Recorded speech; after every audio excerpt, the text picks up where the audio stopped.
So I think we have to just start with the real heavy stuff first. There has been a noteworthy swatting incident where police shot and killed a guy. Obviously, it's not game development news, but it's certainly gaming news, and it's all anyone is talking about right now. I had no idea that somebody died. Because just the week that I've had been pretty busy and out of the loop on gaming. So this is news to me, and I'm interested to get into it. What's going on? Okay, so here is the situation.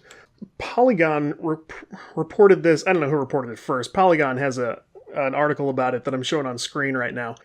The situation is that Call of Duty World War II, there have been tournaments going on run by a site called UMG Gaming.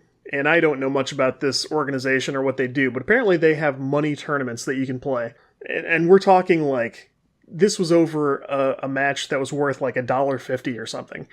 I've got the page for this, which I can show you, but it just shows the roster of these teams. The losing team, two of the members on the same team got into an argument and things got super heated, and somebody threatened to SWAT somebody else. I've actually got gamer tags here. Apparently, a player called Miracle and a player called Vaporizer start this giant argument, and this Vaporizer guy says, "Oh, I'm gonna have you swatted. You know, here I come."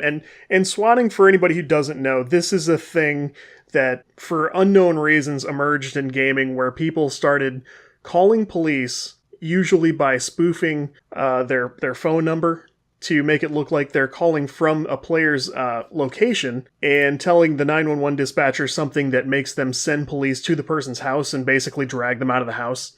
It became popular when streamers started getting popular.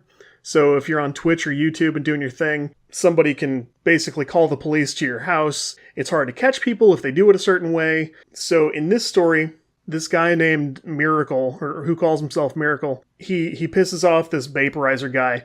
This Vaporizer guy calls a third guy who calls himself Swatistic, which is a combination of the word SWAT and the word autistic. So that's a bad start. And this Weaponized guy, autism. according to his own account, yes. Yeah. So the situation is that this guy goes, "Oh, here's a challenge."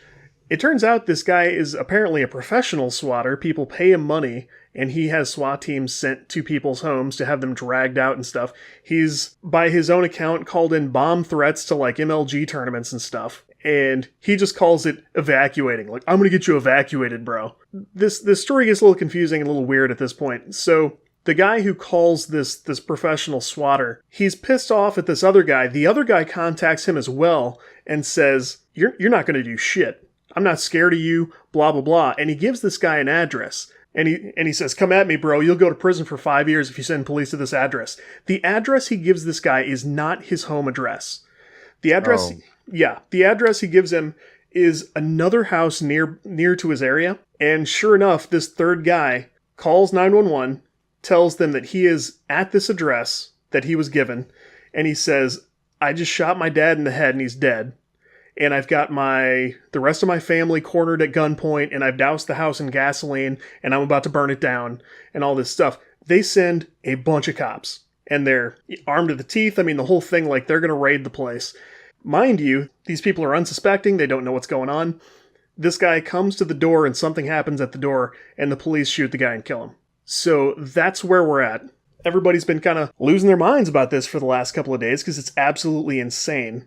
I'm in a bad mood because I've been reading about this for a couple hours. I've been digging into it. I found stuff I don't think a lot of people have found about this yet, but I'm sure you're going to hear about it in the coming days. It's just a complete nightmare. It's unbelievable. Was it the dad? Was it a kid? Like, who did they end up shooting? The situation is weird. The guy was, I think, 28 years old, and the arrangement at the house is unclear, but it looks like a lot of members of the same family are living in this house. So his mom was apparently there. He had 2 kids. He's leaving 2 kids behind, and I think there were additional people in the house also. It first broke that one Call of Duty player got another Call of Duty player swatted. That turned out not to be the case. This guy had nothing to do with anything. It gets weirder from here, because come to find out that this guy who made the call to 911 I think I mean, as soon as he found out this guy got shot and killed, I think he sort of sensed they will probably come after me and they will not give up till they find me. He reaches out to this YouTube guy, Keemstar, who we've been sort of talking about. Mm-hmm. And he gives the guy sort of an impromptu interview. It is the most bizarre thing, and a lot of people haven't seen this yet because people aren't really digging that far into the thing. I just wanted to have good notes about this to talk about.